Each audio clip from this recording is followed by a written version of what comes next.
Hi, everybody. I'm D.Lisa West, and I'm a dream doula. I'm Christina Spataro. I'm a psychotherapist and relationship coach. Welcome to the podcast where we speak every week and talk about what's on our hearts and minds. And today it is finding the right words. Finding the right words to help someone, I believe is what you said, right? That's exactly what I said. And we've all been in that, even if you're not a professional therapist or life hmm coach, you're probably a hmm friend or hmm a family member to someone who's asked you in a troubled time about something. hmm So, how do we find the words? Yeah. How do we find the words? Sometimes I think in that space between the question or the statement by someone, I think to myself, hmm ooh, as a friend used to say, I'm going through the Rolodex in my mind of all the things I could say, mm all the things Oh, I yeah. could say, going, no, oh, don't say that. Oh, don't hmm say that.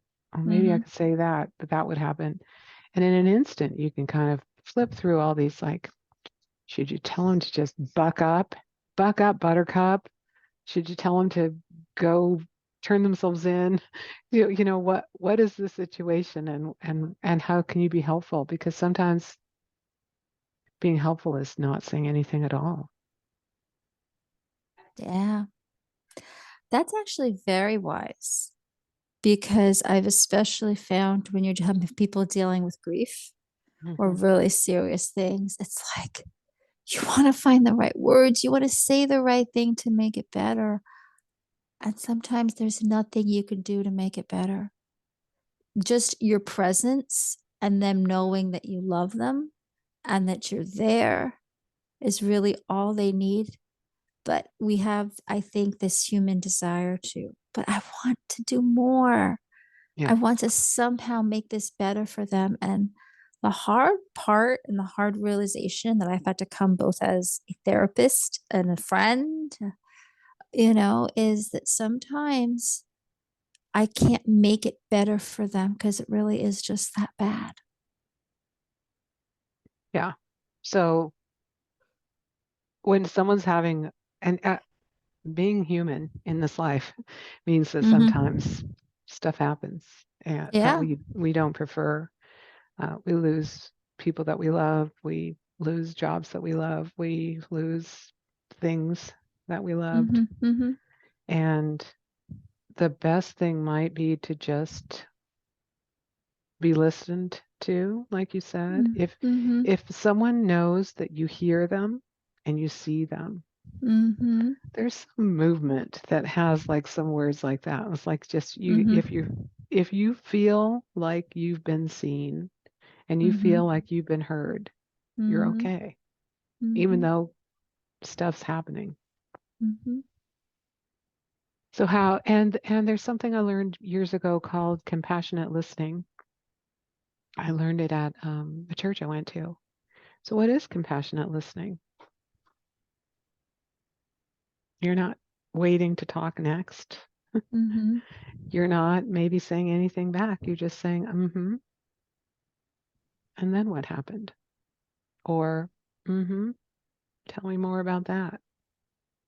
Now that doesn't mean you believe their story Mm-hmm. because sometimes people will tell you something and you're like, oh, I I don't believe your life is over because this happened. But Mm-hmm. that's not the time to have that conversation. Just it might just be the time to be a deep, profound listener. I like And that. maybe being a deep, profound listener has silence in the spaces. Mm-hmm. I once considered that. I used to drive people around in my car a lot as a real estate broker for 35 Mm-hmm. years. I just get in my car, we'll go look at some houses. Somebody'd be in the front seat, somebody'd be in the back seat. I'd adjust my rear view mirror so I could see the person in the back Mm-hmm. seat and we'd be having a conversation. Mm-hmm. But I didn't feel like I needed to talk all the time, nor did they. There's sometimes we're just driving somewhere and there's nothing big said. Mhm. And it occurred to me that some people are more comfortable with that than others. Some people can't handle the silence. Mm. So, uh, what's in that silence? They hear their own voices and their own thoughts too much. Or is it just the short attention span? We now have the 3-second attention span for things because we're online all the time. 1,000, 2,000, 3,000. Doop, Mhm. you're off. Whatever that's not even, I Mm. haven't even finished my sentence yet. Yeah. I think you bring up an excellent point that the combination of the pressure for everything that's going on, as well as the technology and all of that, that we no longer have been given the opportunity to get comfortable with silence, to Hmm. get comfortable with moments because we feel like we have to fill every moment with a device, with something, with an activity. You know, you think about when you were a kid, how you made stuff up and you played games and you filled your space with spur of the moment things. You didn't need technology. We didn't have it. There wa- Not quite. I'm of the age of Pac-Man was all the rage. So we basically were very creative in our time and in our space. And Yeah, it was I different. was thinking about that. There's a certain generation now, the younger people who grew up 100% of the time. There was always a phone, there was always Mhm. the internet. Mhm. If you Someone was talking about this online the other day, and they were saying after 2010, Mhm. that's when things exploded, and our Yeah. smartphones were our everything. And Yes. now the average user picks up their phone multiple hundreds of times a day. Yes. And Yes. I think this fellow wrote a book called Constant Companion about how for young people the phone is their constant companion. They can't leave it behind without feeling anxious. Mhm. So where are the difficult conversations? If you Yeah. have a 3-second attention span, and if you have a constant companion of a phone Mhm. and friends online. You don't have the time or inclination for the difficult conversations. Hmm. You also don't think you have to have them because there's always someplace else to be, something else to do. So maybe you think you can put off that conversation or you don't want to deal with it, perhaps. That's a beautiful segue into doing the hard things in life. Mm-hmm. Sometimes what you fear the most is something that could easily be done, and then when you're on the other side of that fear, you're like, "Ooh, I did it!" Yeah. And Yeah, maybe totally. that fear is a conversation that you don't want to have with someone, Exactly. Exactly. which would face may put you face to face with some kind of possible disappointment or rejection Yeah, sure. or deep emotion that you'd rather not be feeling right now. Mm-hmm. I was thinking about a friend that passed away last night when I went to sleep, and I was like, "Oh, I want to see him in dreamland." Mm. Like, um, now I may or may not have dreamt about him, or seen him in dreamland, but I was like, yeah, there's that when someone passes away and you never get to talk to them again in this human life, that's something to deal with and something to consider. Mhm, mhm. That and how what other things can you think of that are difficult conversations? Maybe breaking up with a love partner. Mhm. Yeah. I think anything that involves something we don't wanna hear and something we may, feel scared about doing, and anything involving change. falls into Mm. that, because even if the change is good for us, it is still scary. I think of clients who, are with romantic partners that it is not working out, and they feel like that they're afraid to for the change. They're afraid what they're going to find out there if they give up this. Or I think of clients who don't want to have the difficult conversation with a parent or someone else because they're afraid what's going to happen to the relationship if they let them know how they're feeling. Or they don't want to change that job and have that difficult conversation with the boss or whatever. Or ask for something on that job that they need.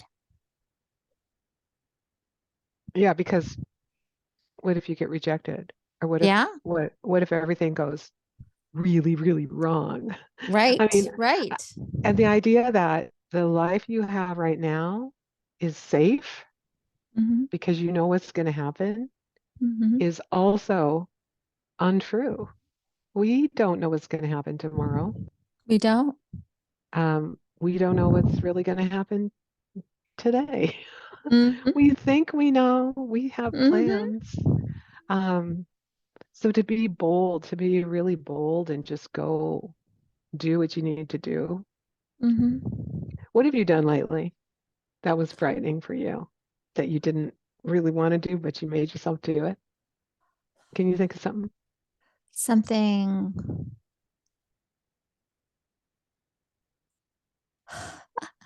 probably I had to do a I actually had to move, so I had to do a major downsizing.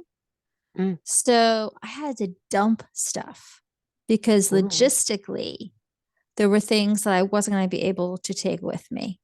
Mm-hmm. And I toyed with the idea of putting some stuff in storage, but you know how that goes. If you don't use it in a certain amount of time, do you really need it? Am I going to spend the money to save it? So then comes the big question. If I don't have space for it, I have to give it away and then dump what I can't give away. So that may not sound like a big deal, but it meant detaching, because we do get attached to things, don't we? Oh yeah. We totally get Mm-hmm. it attached to things. So it meant detaching from it and saying, you know what? If I actually don't need this in my day to day, I can totally give it away. And it's okay that I don't have it. So that's the thing I can think of most recently that I had to do. Other things I could think of that were scary for me was having a hard conversation with someone Mm. where I had to say some things maybe they didn't want to hear, but I needed to say them because, And I heard you say twice about both of these things that you had to do it. And yes, and so obviously you chose to do it, but you felt so compelled that you felt yes. like you had to. So here's the thing. And I probably, because, we talk about the idea, don't do the have tos, say I Mm. want tos. But let's Hmm. be honest here, okay? Things that are hard, we don't necessarily feel a burning desire to do, Yeah. but we recognize that they would be good for us to do them.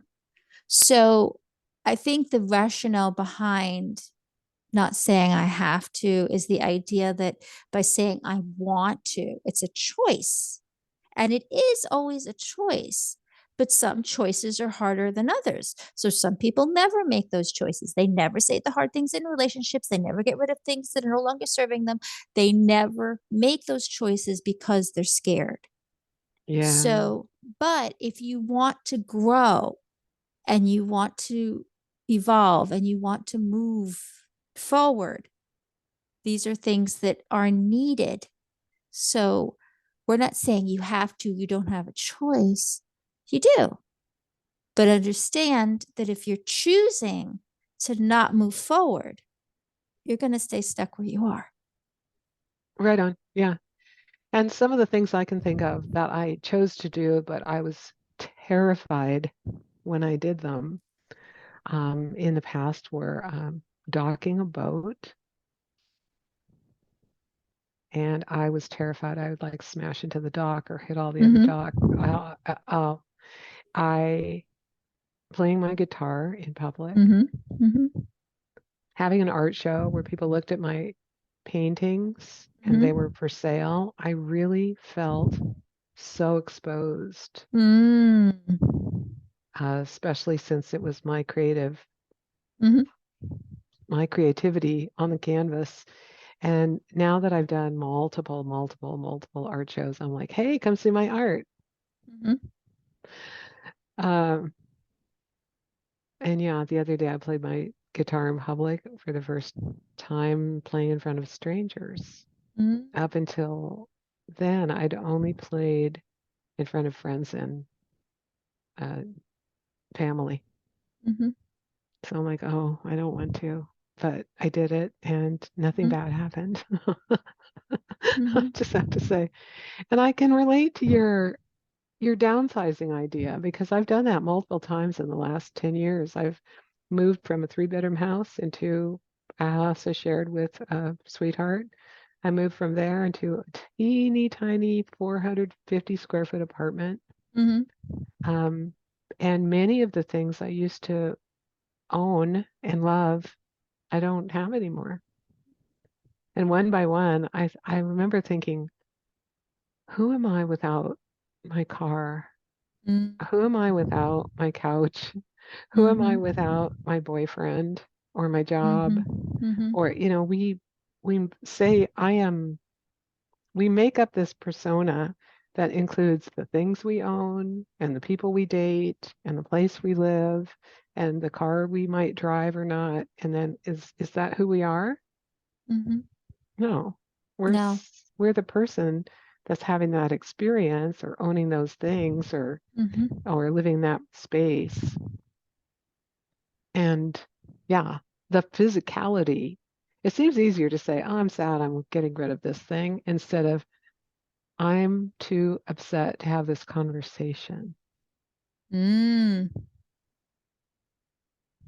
And maybe Yeah. having that getting back to having that difficult conversation, maybe there's a good time and a bad time to do it. That is true. I will say timing is everything, especially if you whenever you're ready to have difficult conversation, you should always think of these things. What do I hope to get from this? What Mm. do I hope to achieve from this conversation? Because there's a difference between do I want it to be a healing or do I just want to get it off my chest? Ooh, Because if you just want to get it off your chest, you just want it out there, you don't care how it lands, you're just like, I just got to say it, then the timing may not matter as much. But if you want it to lead to a healing of a relationship and take it to a better place, then timing is everything because the person you're having the conversation with has to be in a place of receiving. true, true. How do you know? How do you know they're in a place of receiving? You don't know absolutely, but this is where, if you are going to have a conversation, you get to ask permission if you want it to be a healing one. Say, I Mm. want to talk to you about some stuff. Now, if the person might get nervous and they have the right to say, not right now, but can we talk later time? Because maybe they need a moment. Or, okay. Now, I'm not saying it's going to go perfectly. It could still be a little dicey. But at least if you've asked permission and they've given it, there you have a better shot they're in a receiving place than if you just let her rip. Right.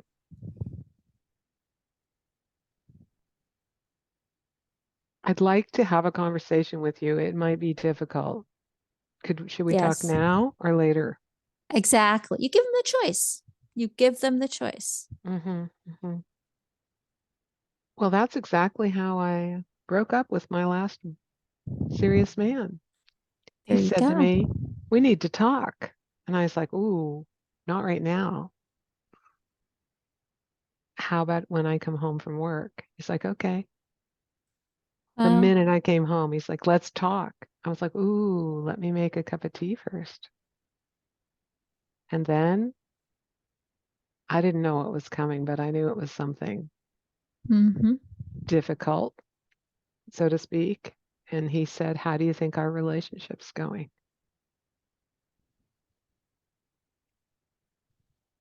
not that good. What do you think? He said, I think it's terrible. Mm. What should we do about it? And I heard myself saying, I think I should go live somewhere else. He said, Mm. okay, okay. That was our whole breakup conversation. But Wow. for but for an entire day, I was like, oh my God, what's he gonna ask me? What's he gonna say? What are we gonna talk about? La la la. And then when it came down to it, it was just two humans having a real calm conversation. Mm. And we decided the time frame, and then we Mm-hmm. went on with as if we had not had that conversation for the next few weeks. Mm. How are you today? Would you like some coffee? Here's what's for dinner. And then boom, I moved out. That was weird and also beautiful Mm-hmm. because I knew that there was an important conversation coming. Mm-hmm. And I sort of braced myself, but I still didn't know. I didn't know. Like, I didn't go to work that day thinking, I'm going to come home and break up with my Mm-hmm. guy. Although difficult conversations could be a breakup, it could Mm-hmm. be, I don't like it when you cook your food in the morning, Mm-hmm. or please don't park your car there anymore, or Mm-hmm. a number of other things. Um, so many, so many possibilities. So let's finish our talk today with some ideas on how you can be a compassionate listener in a difficult conversation. I think number one, like we had alluded to before, most of the time in our conversations, or let's say a lot of the time, people are thinking, when does my turn come to speak? Or we're Mm, thinking how we're going to answer something. Try not to do that. Hear the words being spoken by the other person, totally and completely just be focused on those words, focused on their body language, so their nonverbal communication, and really be focused on receiving what this person is saying, both their words, facial expressions, the tone of their voice. Just really be focused on that and not how it affects you, but how it's obviously affecting them. Pay attention to that. And then, about, I want to say, count in your head 5 seconds after they say their last word before you respond, and think, how do I want to respond to this in a way, given what I've just heard, that shows them I care, that I support them, that I heard them? yeah, so the next step might just be to say, did I hear you right? Is this what you just said? Mm-hmm. Exactly. And they can say, no, I didn't mean that. I meant Mm-hmm. this. And then you could also say, did I hear you right? Is this what you said? Mm-hmm. And then maybe all you need to do is say, wow, that's big. Yeah. Wow, that's big. Unless they're asking you to do something, and then you can Right. choose to or not. Right. Or And maybe that's they the just want to share something that's big. That's big for them. mm-hmm. So maybe they're not looking for a solution or for you to do something. They Mm, just maybe want someone to acknowledge, wow, that's big. Not a that's big pitying, but that's big. I hear how hard this is for you. yeah, I hear you. Thank you. And thank you for sharing it with me. Yeah. And that's really important too. When somebody has shared something like that or anything that's hard, thank them for doing that. I do that a lot with clients when we've talked about stuff that I know is hard for them. I always say, thank you for trusting me Mm, with that. Thank you for being open and honest and willing to go there with me. I appreciate the trust you're showing in me to right now. Yes, and then you could also say, do you want feedback or do you just want to tell me your story? Yes. Just like before, when you ask permission to have a hard conversation, before you give feedback to somebody, ask them. Because Yes. sometimes we're very quick with our opinions and the person doesn't actually want it. They maybe just want to be heard. It depends. They may want feedback, they may want ideas, or they may just want somebody to hear. How many times do people say, no, I just wanted someone to listen. Yeah. I don't want someone to come up with the solution. I just want someone to listen. So that's exactly where you get to say, wow, that's big. Do you want me to give you feedback or my opinion or any advice or what do you want? Actually, what do you want? How can I support you? Yeah, that's a beautiful question. How can I support you? Because Right. maybe just listening is what they needed. And they'll Yeah, say, just this is good. Or yeah, exactly. give me $1 million or whatever they need. Right. Yes, So, you but could support me by doing this or that. Yeah. exactly. And you'd be surprised sometimes what that support could be, and True. sometimes they might even say, I don't know. Mm, So, if in hearing their story, you think of ways that maybe you could support them, if they first you ask, how could I support you? And then if they say something like, I don't know, I really don't know what I want. Then, and if after hearing their story, did you have any ideas about what they could use in terms of support? And then, and this is the real big one, I always tell my clients this before you agree to a request or offer something, you must ask yourself these questions. Do I have time to do this? Or the ability to do this? And do I want to do this? The answer must be yes to those questions. If it's a no answer to any of those questions, do not offer it. mm, Too many people offer something, agree to something, either because they feel pressured to do it or they're hoping the other person will say, no, you don't have to. Do not offer something going in there with that assumption.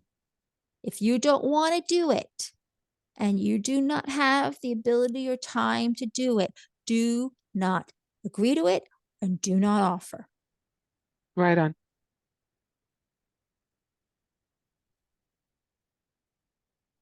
Yeah, we can't help everybody, Mm-hmm. even the people that share their troubles with us. Mm-hmm. But perhaps we can lend a compassionate listening ear. Mm-hmm.